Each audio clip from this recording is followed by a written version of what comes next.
마태복음 8장 1절에서 3절까지 봉독해 드리겠습니다. 예수께서 산에서 내려오시니 수많은 무리가 따르니라.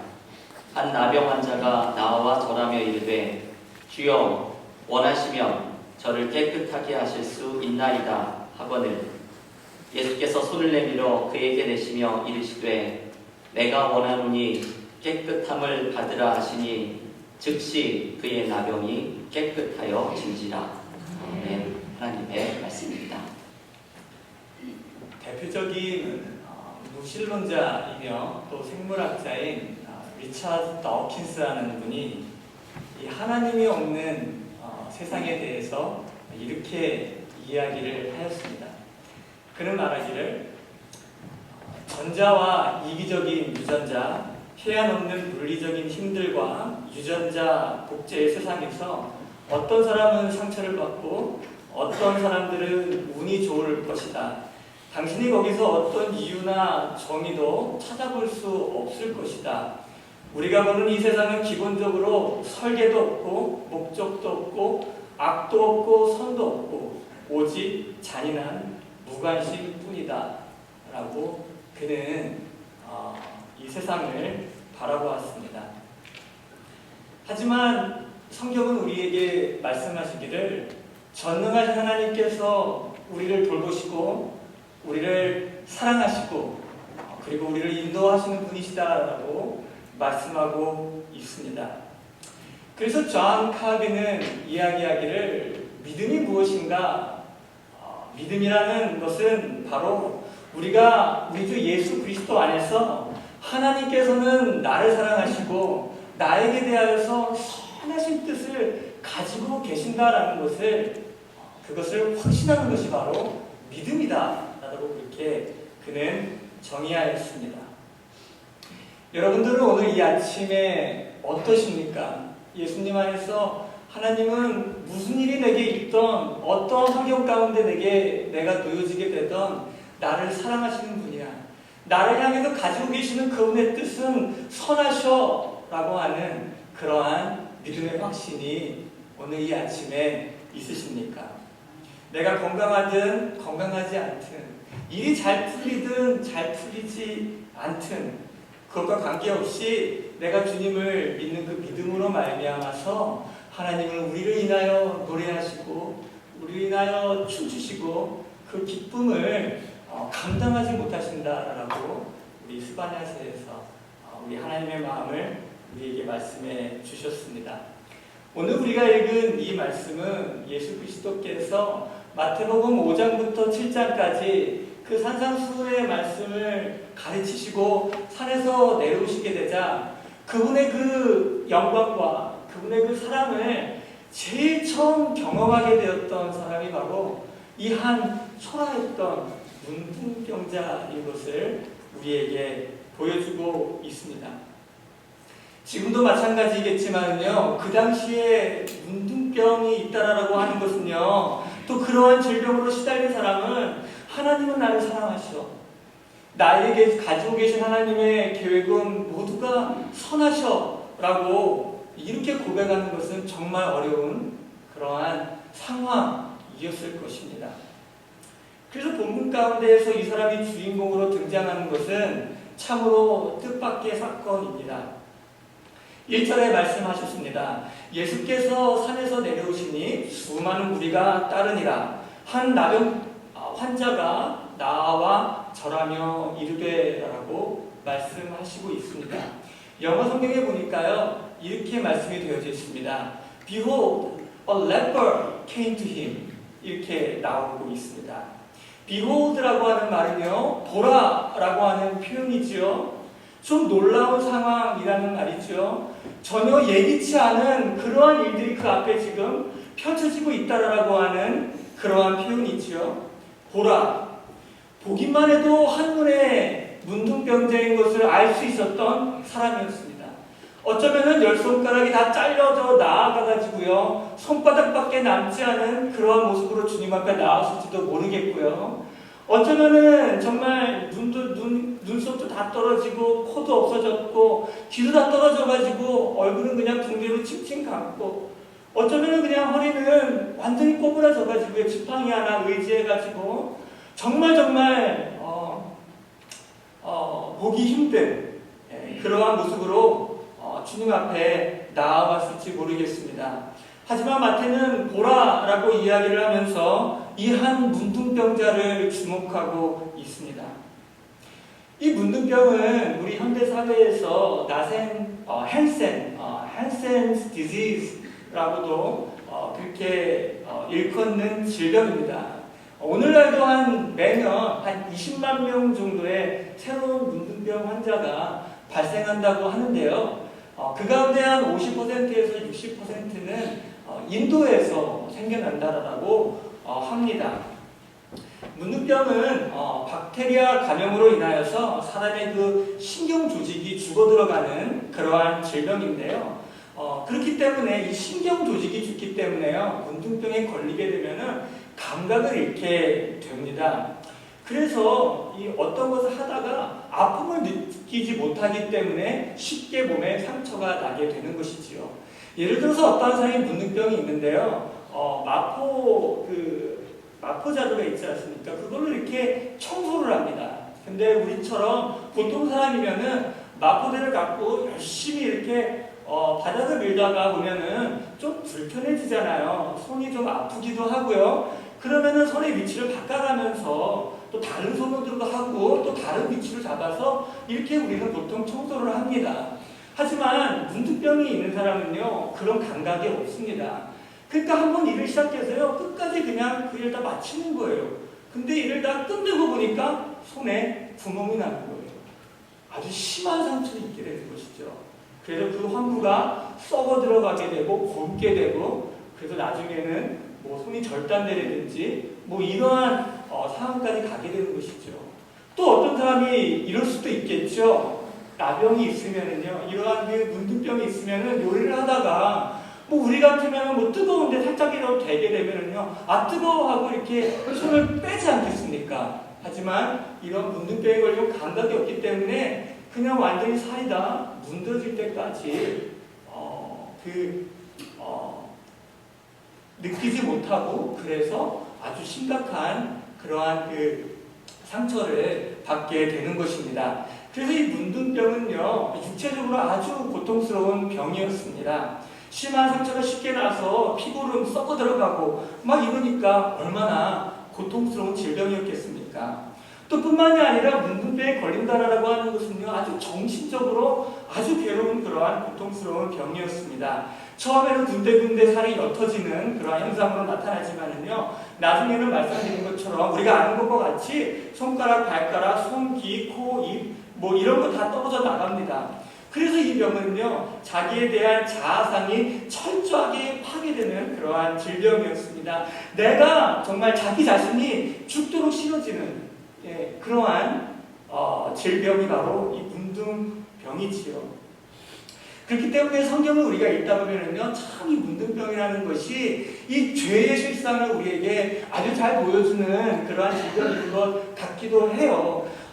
우리가 주의 계약을 누리고 뭐 이런 것 좀 어때? 그냥 모두 다 이렇게 살아가는데 라고 하지만 우리가 그곳을 향하여서 강가국지 계속 나아가다 보면은요, 우리가 알기도 전에 정말 우리는 우리 스스로를 너무나 미워할 수밖에 없는, 정말 죽도록 싫어지는 그런 우리 자아를 발견하게 되는 것과 같습니다.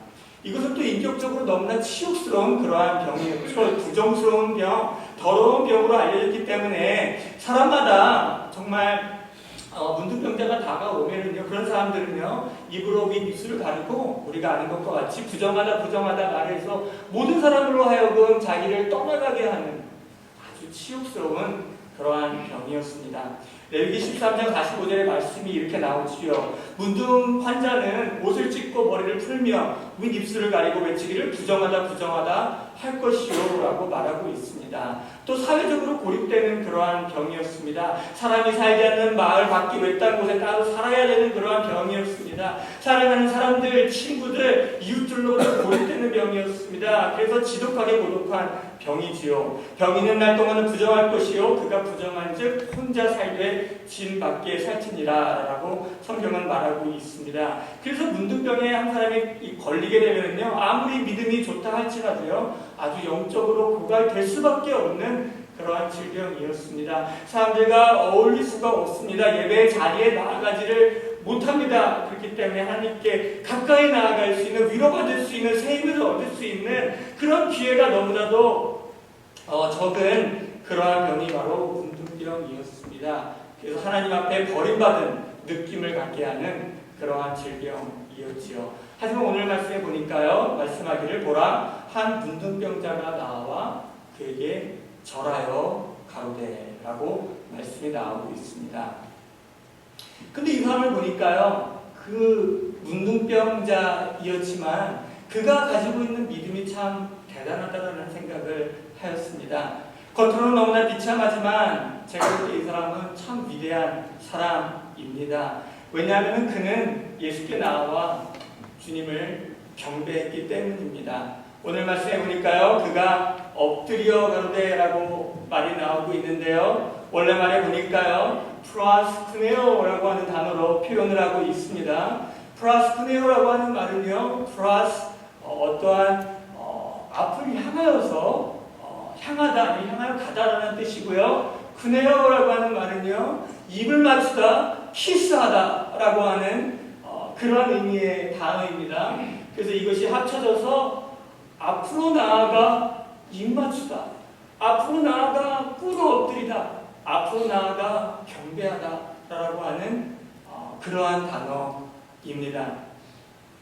분명히 육신적으로 엄청난 고통 속에 있고 자기의 자아상을 일그러질 대로 다 일그러졌고 다 깨졌고 사람들에게 늘 상처받고 사람들에게 나가는 것이 인격적으로 너무나 치욕스러운 그런 마음을 가지고 안고 살아갔던 사람이었는데 그는 오늘 말씀에서 예수께 나와서 꿇어서 엎드리며 그분을 경배하고 있습니다. 늘 사람들로부터 고립되어 살아왔던 사람이었는데 분명히 예배 자리에 쉽게 나아갈 수 없었던 사람이었을 텐데 분명히 사람들로부터 그러한 그 믿음의 위로와 격려 이런 것들 별로 받지 못한 사람이었을 텐데 그가 그러한 상황 가운데에서 주님 앞에 나왔을 때에 그의 주님이라고 그를 예수님을 고백하는 것을 오늘 말씀에서 우리가 볼 수가 있습니다. 물론 성경에서 보면은요 쿠리에라고 예수님을 부르는 종류의 여러 사람들이 나옵니다. 어떤 경우에는 그냥 선생이시여 라피어 하고 하는 그런 존칭으로서 예수님을 쿠리에 그렇게 부르는 경우들도 더러는 있습니다. 하지만 오늘 이 문둥병자의 이 고백을 보니까요 또 그의 그 행동을 보니까요 그가 예수 그리스도를 쿠리에라고 부르짖을 때에는요 그를 전능자, 절대자, 주님으로 고백했던 믿음의 고백인 것을 볼 수가 있습니다. 선한 사람도 그러한 마음 붙들고 그러한 신뢰 붙잡고 살아가는 거 쉽지 않은데 이렇게 자기 자아상이 다 무너졌는데도 어떻게 예수님을 그렇게 부르고 경배할 수 있을까? 대단한 믿음의 사람이지 않습니까? 그래서 그는 주님 앞에 나와 프라스쿠네어 엎드려 입 맞추며 예수님을 경배하고 있습니다.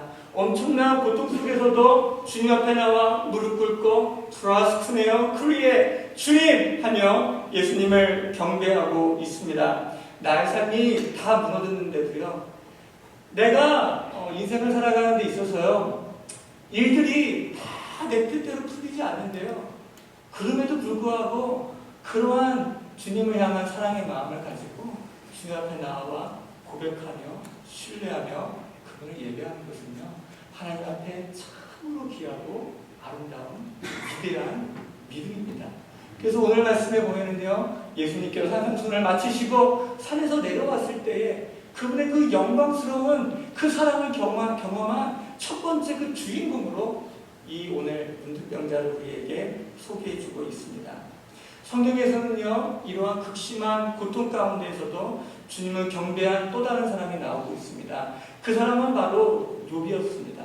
욥기 1장 말씀에 보니까요, 그에 대해서 소개하기를 그는 그 당대 가운데서 의로운 자요 또 하나님을 경외하는 자였더라 라고 그렇게 말씀이 나오고 있습니다. 하지만 하나님께서는요, 욥을 하나님의 그런 어떤 우리가 알 수 없는 섭리로 인하여서 시험을 받도록 허락하십니다. 사단에게 허락하시죠. 그러자 사단은 욥에게 찾아와서 엄청난 그 분노로 욥이 가진 모든 것들을 한순간에 모두 다 빼앗아 가게 됩니다.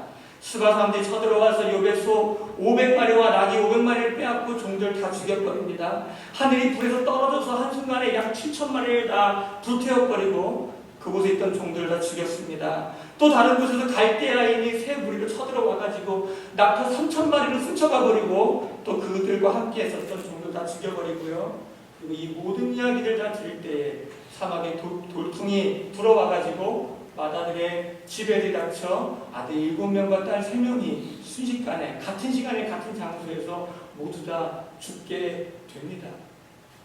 근데 여기 1장 20절과 22절 말씀에서 어떻게 이야기가 나오고 있습니까? 이렇게 말씀이 나오죠. 욥이 일어나 겉옷을 찢고 머리털을 밀고 땅에 엎드려 예배하며 이르되 내가 모태에서 알몸으로 나왔은즉 또한 알몸이 그리로 돌아갈지라 주신 이도 여호와시요 거두시는 이도 여호와시니 여호와 이름이 찬송을 받을지어다 하고 이 모든 일에 욥이 범죄하지 아니하고 하나님을 향하여 원망하지 않는다. 이렇게 말씀하셨습니다. 여기서 이 원망이라는 단어는요, 원래 맛이 없다, 또는 불쾌하다, 또 어떤 경우에는요, 참 미련하다, 잘못됐다, 이러한 의미가 들어있는 그러한 단어들입니다. 자기가 이해할 수 없는 그러한 경험들을 욥이 해 나가기 시작하는데요. 그에게 있어서 하나님은 여전히 사랑스러운 분이에요. 향기나는 분이에요. 아름다운 분으로, 사모할 만한 분으로 주님은 여전히 그에게 남아있었던 것 같습니다. 그래서 그 모든 것 가운데에서도 하나님을 원망하지 않고 주님은 가장 아름다우신 분이십니다. 내 영혼이 이 땅 가운데에서 누가 있겠습니까? 하늘 아래 나는 주님밖에 없습니다. 주신 것도 하나님이시고 가져가시는 분도 하나님이신데 내가 무엇을 주님 앞에 요구할 수 있고 내가 무엇을 주님께 제명할 수 있겠습니까? 주의 이름만이 영원히 찬송받기를 원합니다. 라고 욥은 그 자리에서도 여전히 하나님을 예배하는 그러한 모습을 우리에게 보여주고 있습니다. 제게 아주 친한 친구 한 명이 있습니다. 대학교 친구인데요. 저보다 한 살 후배입니다. 요즘에도 연락을 하고 만나면서 그렇게 지내고 있는데요. 그 친구가 얼마 전에 암이 있다는 것을 발견했습니다. 그래서 뭐 이렇게 장기도 하나 드러내고요. 수술도 했어요. 완치됐다고 해서 너무 감사했어요. 기도했거든요. 근데 얼마 안 있다가 병원에 가서 검사하니까 암이 온몸에 다 퍼졌대요. 다른 장기들에게도 다 퍼지고 또 뭐 뼛속에서도 안 나게 되고 그랬다고 그래요. 젊은 나이잖아요. 근데 그런 어려운 일을 당했잖아요. 얼마나 마음이 무너졌는지 몰라요. 근데 이 친구가 그런 어려움들을 지내면서요, 계속해서 하나님을 의지하고 있더라고요. 참 믿음의 큰 힘이 아닐까라는 생각을 했습니다. 그래서 참 감사하게요. 그런 일을 겪으면서 누나가 한 명이 있는데요. 누나가 교회를 가기 시작했다는 이야기를 했어요. 주님을 찾고 주님께 나오게 됐다는 그런 이야기를 들었습니다. 오늘 말씀의 이 문둥병자는 자신의 모든 삶이 이끌어지고 파괴되었는데도 주 예수를 그의 전능자라고 부르며 그분 앞에 나와 프라스쿠네어 엎드리며 예배하는 모습을 우리에게 보여주고 있습니다. 이 사람의 대단함은 이처럼 주님을 예배하는 것뿐만이 아니라 예수 그리스도께서 자신의 비참함을 끝낼 수 있는 분임을 그는 신뢰하고 믿었습니다. 그래서 모든 사람 앞에 나타날 수 없는 그런 사람이고 분명히 정말 격리되어야 되는 사람인데도 불구하고 사람들이 뚫고 주님 앞에 나아가서 주님 앞에 나아가 꿇어 엎드려 주님 앞에 그의 소원을 아뢰는 모습을 오늘 말씀 가운데서 우리가 발견하게 됩니다. 우리 인생 가운데서 가장 중요한 것이 있다면 예수 그리스도 안에 있는 하나님의 은혜를 우리가 발견하는 것, 그리고 그 속에서 우리가 감동해지는 것, 그 은혜로 말미암아 세상이 줄 수 없는 능력으로 우리가 힘을 얻는 것, 이것이 우리가 믿음 생활을 할 때 있어서 가장 중요하지 않을까라는 생각을 하게 됩니다.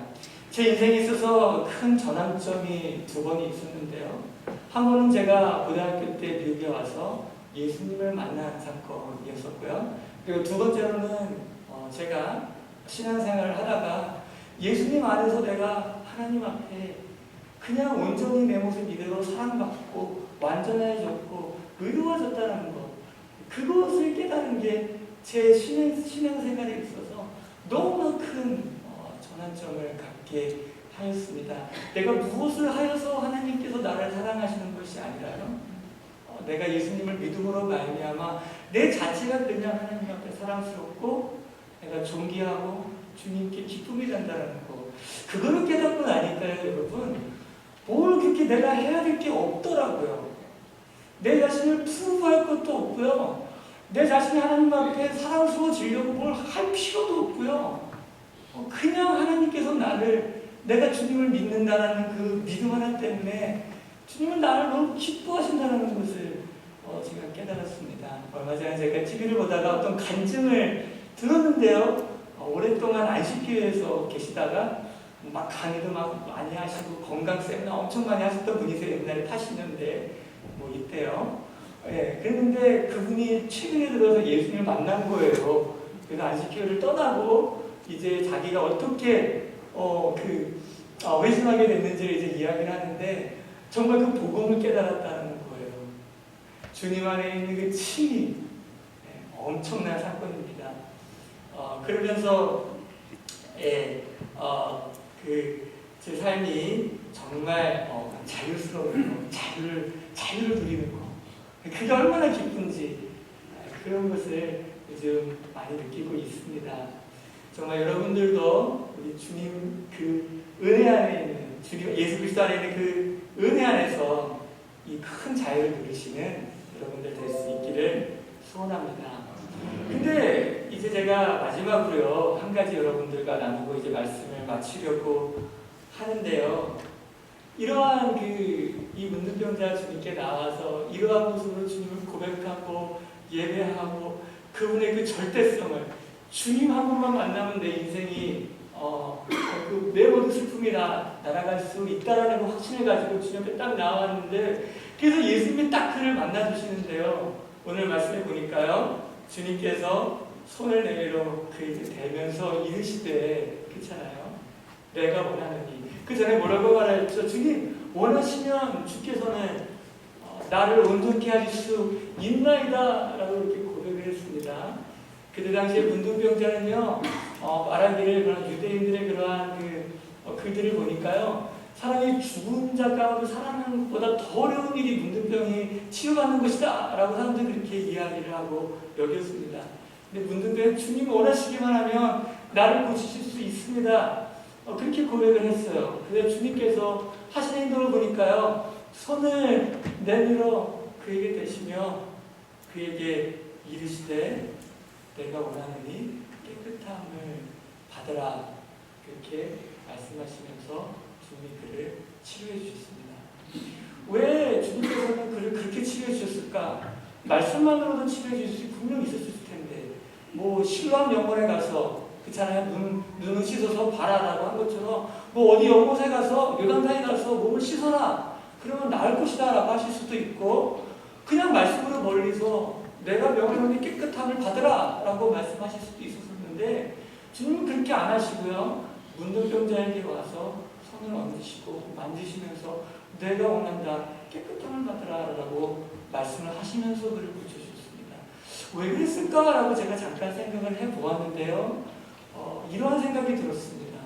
주님께서 굳이 그렇게 하신 이유는요, 이 문둥병자에게 단순하게 병을 치료해 주는 것보다 주님께서 더 크게 보여주고 싶으셨던 것이 있었던 거예요. 주님께서 더 간절하게 애타게 말씀해 주시고 싶으셨던 내용이 있었던 거예요.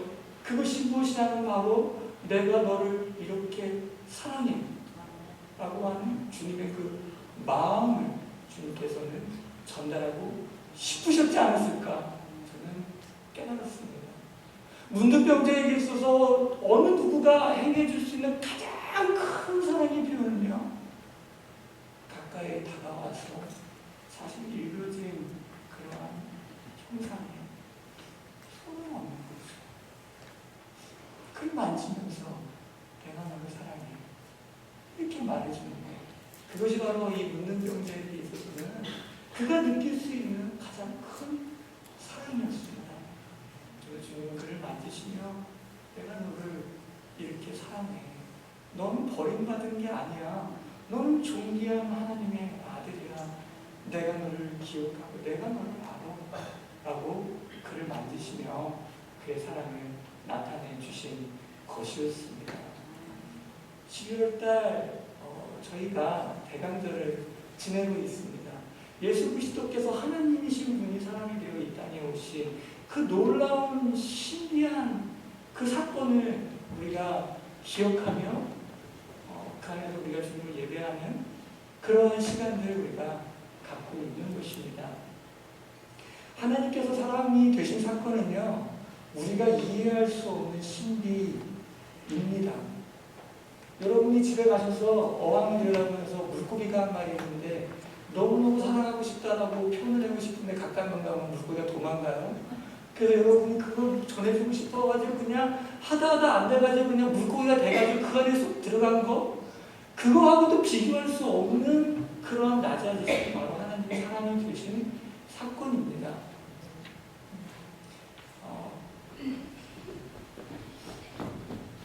빌립보서 2장 6절에 말씀하셨죠. 그는 근거 하나님의 본체이시나 하나님과 동등됨을 취할 것으로 여기지 아니하시고 오히려 자기를 비어 종의 형체를 가져 사람들과 같이 되셨고 사람의 모양으로 나타내셨음에 자기를 낮추시고 죽기까지 복종하셨으니 곧 십자가에 죽으시니라. 성경은 우리에게 말씀하고 있습니다. 근데 더 놀라운 것은 예수님께서 단지 육신으로 우리에게 찾아오신 것뿐만이 아니라 그 우리의 그 구속 십자가 산상에서 다 이루어 내시고 그 피로 말미암아 우리의 죄악을 다 감당하시고 그래서 우리가 하나님과 화목될 수 있는 그 완벽한 일을 다 이루시고 그리고 주님께서 3일 만에 무덤 가운데서 부활하실 때에 하나님께서 예전에 영화로우신 그 높으신 지존하신 하나님의 영광의 모습으로 그 본연의 본체의 모습으로 주님께서 부활하신 것이 아니라요, 주님께서 부활하셨을 때에는 여전히 낮고 천하고 비천하고 정말 자신이 피조물인 우리 사람의 모습을 그대로 입으시고 주님께서는 육신으로 부활하셔서 영원토록 우리 인성을 가지신 모습으로 존재하시기로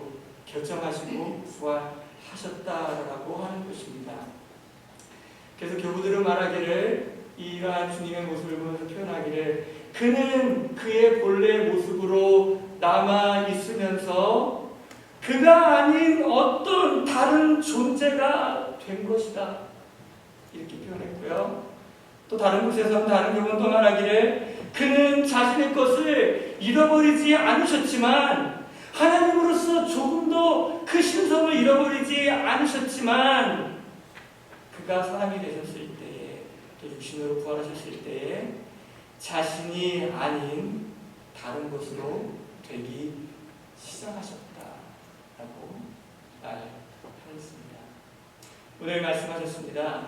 예수께서 손을 내밀어 그에게 대신해 이르시되 내가 원하노니 깨끗함을 받으라.